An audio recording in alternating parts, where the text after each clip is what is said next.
Assalamualaikum warahmatullahi wabarakatuh. Sobat RH sekalian, jumpa lagi kita di channel yang keren ini. Keren cadas ya. Mudah-mudahan suara saya jelas, saya pakai Saramonic lagi. Selamat pagi dan selamat Hari Pahlawan sekarang ini. Kita tahu bahwa hari ini adalah Hari Pahlawan ya. Dan ini ada rencana menggelar kembali reuni Akbar 212. Pasti memunculkan pro dan kontra, ada yang pro dan pasti juga ada yang kontra ya. Rupanya saya harus menggeser sedikit lagi, oke. Ya. Nah, ya kita bacakan karena biasa ya pro dan kontra di dalam kehidupan sehari-hari. Coba kita lihat positifnya di mana, negatifnya di mana kalau reuni ini dilakukan. Saya sendiri terus terang belum pernah hadir dalam reuni Akbar 212. Pernah hadirnya tahun lalu ketika reuninya itu dialog 100 tokoh dan saya hadir ya, diundang. Tapi reuni 212 di lapangan saya belum pernah hadir, belum pernah datang. Tapi coba kita lihat dan apa yang bisa dilakukan reuni tersebut, karena ini kan klaimnya adalah apakah Indonesia ini sedang baik-baik saja ataukah sesungguhnya tidak sedang baik-baik saja yang membutuhkan uluran tangan kita, partisipasi kita untuk ikut menyumbang atau memperbaikinya. Atau jangan-jangan kita menjadi bagian dari masalah juga. Kita coba lihat, kita bahas ya. Kita bacakan dulu sebelumnya. Reuni 212 bakal digelar awal Desember 2021. Ini berita beberapa hari yang lalu, tapi saya ingin bahas sekarang. Jakarta, Ketua Umum PA 212 Slamet Ma'arif mengungkapkan rencana penyelenggaraan reuni 212. Slamet mengatakan reuni 212 akan digelar pada 2 Desember mendatang, namanya sudah 212 ya. Insya Allah reuni 212 digelar Desember 2021, kata Slamet saat dikonfirmasi. Slamet mengatakan acara reuni itu akan digelar pada 2 Desember. Saat ini pihaknya sedang merumuskan acara tersebut. Tinggal bentuk acara yang sedang kita musyawarahkan jelasnya. Slamet juga mengatakan panitia acara tidak hanya dari PA 212, tetapi juga gabungan dengan ormas lain terkait lokasi reuni 212 saat ini pihaknya belum menentukan. Lokasi masih dikoordinasikan, kata Slamet. Ya, sahabat era sekalian ya, beritanya tidak panjang, tapi saya sengaja ingin mendialogkannya. Jadi tentu banyak ya orang yang pro, banyak orang yang juga kontra terhadap reuni 212 itu. Dan maklum saja, karena memang reuni 212 ini awalnya muatannya sangat-sangat politis. Awalnya pada tahun 2016 untuk pertama kalinya terkait dengan Ahok ya dan pencalonan gubernur DKI. Setelah itu diadakan reuni 2017, Pilpres 2019 dan 2020. Hanya 2020 dilakukan di dalam ruangan saja secara daring, sebagian diantaranya termasuk juga Habib Rizik yang pada waktu itu menyampaikan pidato tentang revolusi akhlak dikaitkan dengan Pancasila. Jadi yang sifatnya masif 2016, 17, 18, 19. Jadi ada 4 kali perhelatan dan alhamdulillah ternyata tidak diliput televisi nasional secara layak. Padahal itu adalah peristiwa besar. Nah, apakah tradisi ini perlu dipertahankan atau tidak? Memang akan ada masalah dengan COVID-19. Walaupun sebagian pihak mengatakan udah COVID itu nggak ada lagi sebenarnya ya. Yang ada adalah bisnis COVID. Tapi kita harus mengikuti juga pemerintah. Paling tidak kan ada pemerintahan yang masih bisa kita percaya. Dan kita dengarkan nasihatnya seperti apa dalam soal penyebaran COVID-19. Karena konon katanya Desember itu akan menjadi puncak kembali. Desember Januari karena dikaitkan dengan liburan Natal dan Tahun Baru. Tapi jangan lupa reuni 212 diadakan di awal Desember. Walaupun ada yang bercanda mengatakan akan naik lagi angka COVID karena anggaran 2021 bakal segera turun. Allahu Akbar ya. Anggaran 2022 ya, mudah-mudahan tidak banyak orang yang memburu rente di seputar kekuasaan, walaupun itu adalah fenomena kekuasaan tidak hanya masa kini tapi juga era-era sebelumnya. Ya, zaman Megawati ada, zaman Gus Dur ada, zaman SBY ada, apalagi zaman Pak Harto. Tapi tentu kita ingin menciptakan sebuah good governance ya, tata kelola pemerintahan yang baik. Nah, salah satunya sebenarnya ya dengan reuni ini. Jadi reuni ini harus dijalankan sebagai sebuah social kontrol sosial terhadap jalannya kekuasaan. Jadi saya setuju saja. Kenapa? Karena kekuasaan kita perlu dikontrol oleh kekuatan civil society yang masif agar jalannya kekuasaan ini benar-benar sesuai dengan amanah Undang-Undang Dasar 1945, yaitu melindungi segenap bangsa, kemudian mensejahterakan rakyat, mencerdaskan rakyat biar bisa ikut dalam ketertiban dunia. Apakah kita sudah mengarah ke sana? Itu menjadi persoalan. Apakah janji-janji kemerdekaan, janji-janji kesejahteraan itu sudah ada? Itu jadi persoalan. Karena tingkat korupsi kita masih tinggi, ya kan?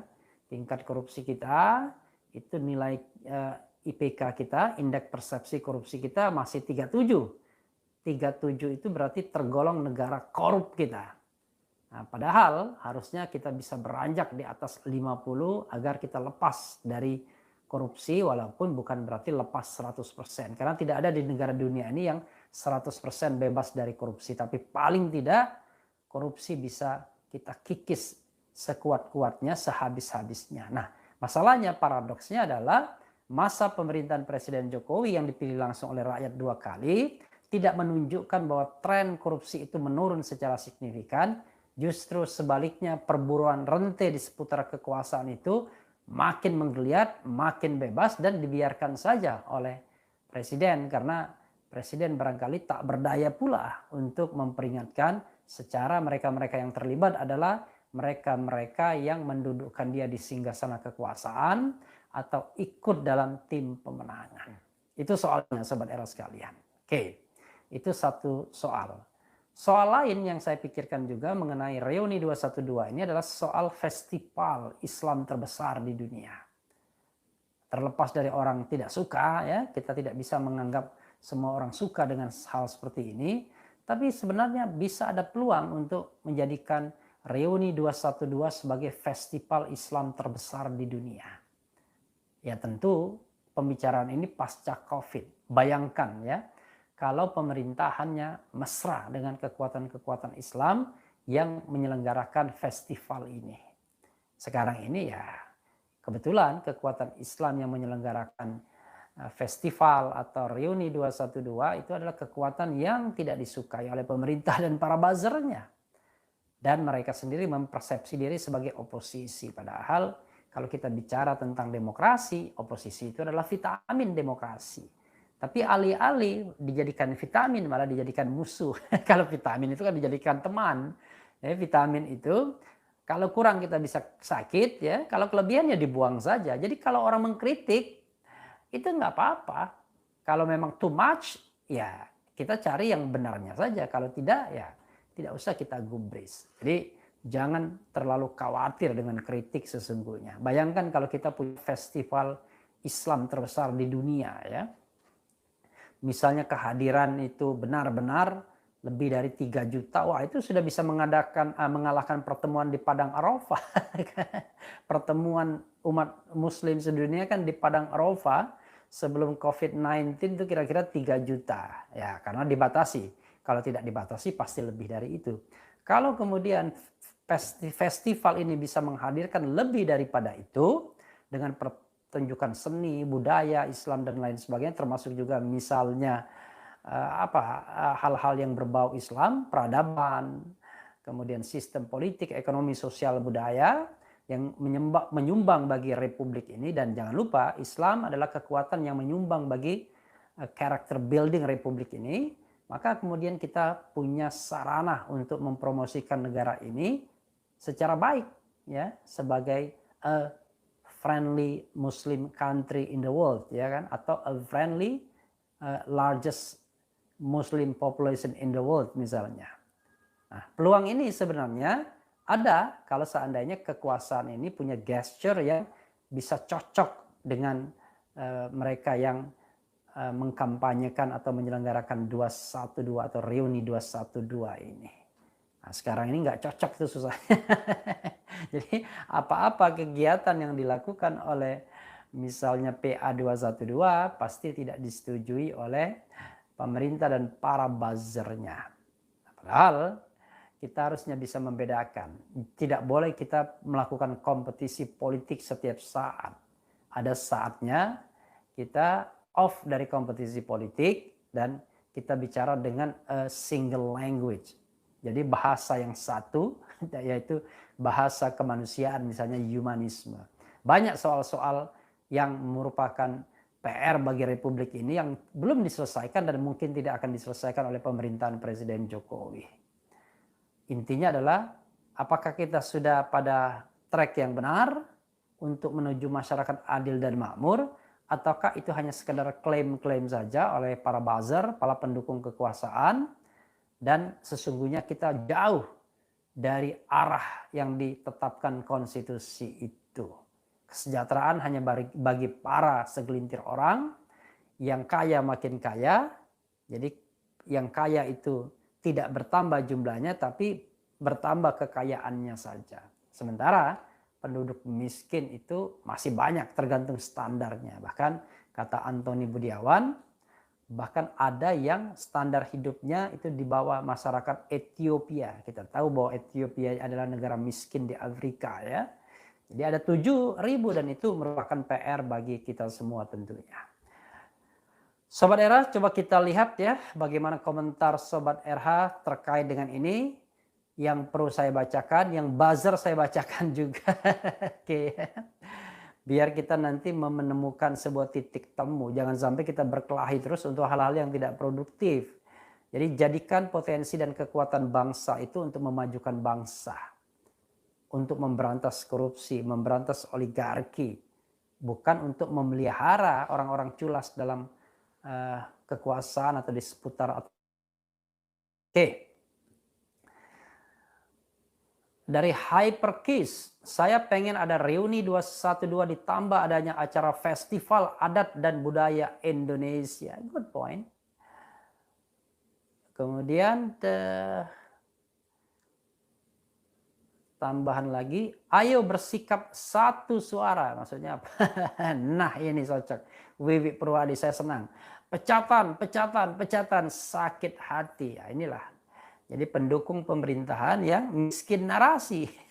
Miskin narasi sehingga tidak punya narasi lain kecuali menyatakan hal yang sama.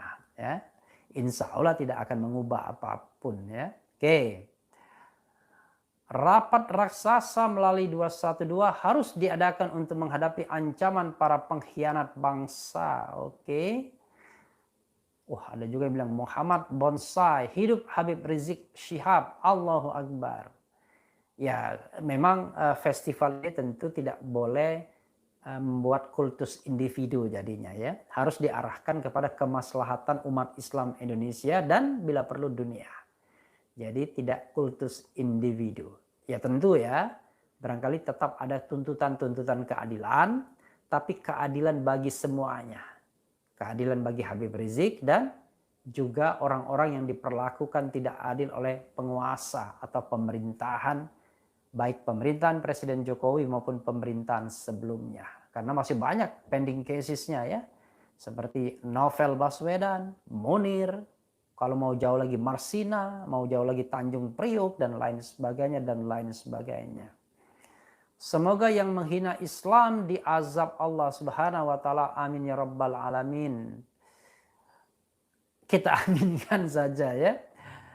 Kemudian jangan lupa like, subscribe and comment. That's my point ya. Jangan lupa subscribe, like, comment and share juga ya. Kemudian 212 tanpa HRS tetap bisa dilaksanakan karena udah gemes sih sama para kaum elite di negeri ini. Yang betul elite ya, bukan elit. Hahaha, ngimpi orang pecatan Wiwi Perwadi. Allah, I like it. Luar biasa. Tapi kok cuma Wiwi aja nih ya buzzernya ya. Petugas partai tidak bisa diharapkan lagi. Kemudian buzzer RP cuma uang hidupnya. Saya dukung reuni 212. Oke, Nurul Bahri nih menarik ya.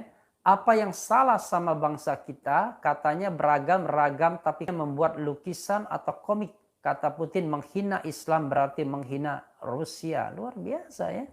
Jadi memang soal etika. Jadi gini, kalau kita bicara tentang freedom of expression ya, kebebasan untuk menyatakan atau berekspresi itu tidaklah sama dari negara ke negara. Karena kita punya falsafah, punya ideologi, punya dasar negara Pancasila dan itu kita sudah sepakati. Sila pertamanya adalah ketuhanan yang Maha Esa. Jadi ketuhanan yang Maha Esa itu adalah menghormati agama. Tidak boleh atas nama kebebasan berekspresi kita menghina agama orang lain atau agama sendiri misalnya. Nah, itu yang membedakan kebebasan ekspresi di negara-negara barat yang memisahkan secara diametral antara urusan agama dan negara dengan Indonesia yang memang kesejarahannya bukanlah negara sekuler. Dulu Eropa, sobat era sekalian, bukan negara sekuler juga.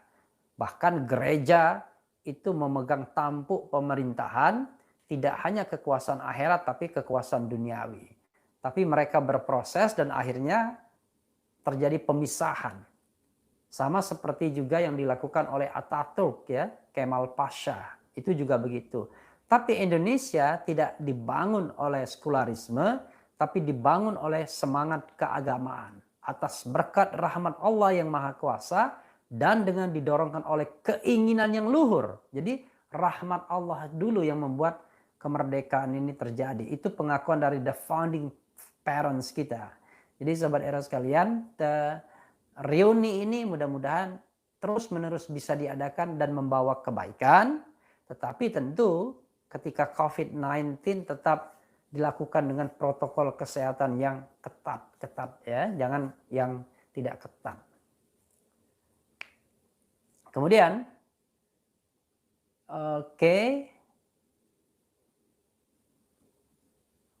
alhamdulillah semoga reuni 212 bisa terlaksana pada tahun ini dan mudah-mudahan Allah Subhanahu wa taala meridhoi perjuangan kita semua.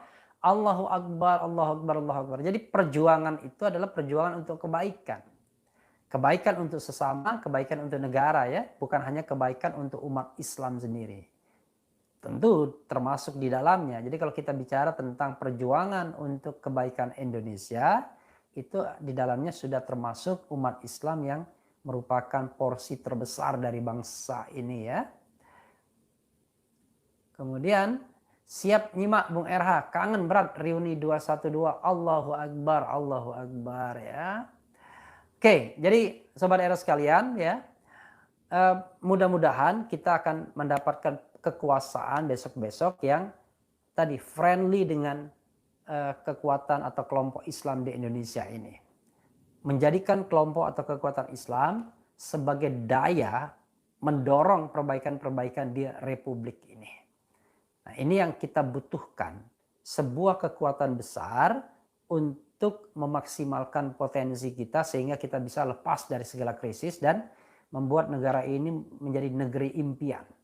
Baldatun thayyibatun wa rabbun ghafur atau negeri gemah ripah lojinawi. Nah, frankly speaking, negara ini belumlah kita bisa sebut sebagai negara yang makmur, yang adil, yang sejahtera.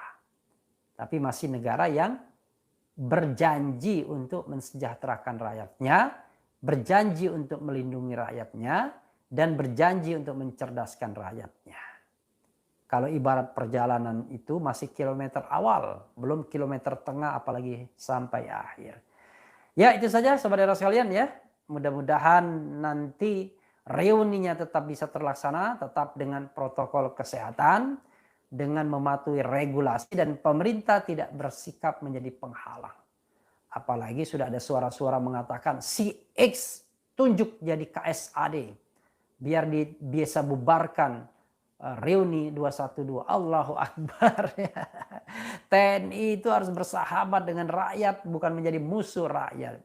Kalau TNI mau nyikat rakyat, nggak akan ada rakyat yang mampu melawannya. Tapi kalau semua rakyat akhirnya melawan, maka negara kita akan jadi chaos. Tentara tidak lagi bagian dari rakyat, tapi sudah milik atau alat dari kekuasaan. Atau alat dari kelompok-kelompok tertentu yang mengendorse kekuasaan. Kita tidak berharap seperti itu. Berharap tentara kita menjadi tentara profesional sebagaimana yang dikatakan oleh Panglima TNI yang baru yang akan menunggu dilantik. Yang penting tetap di channel ini. Ciao.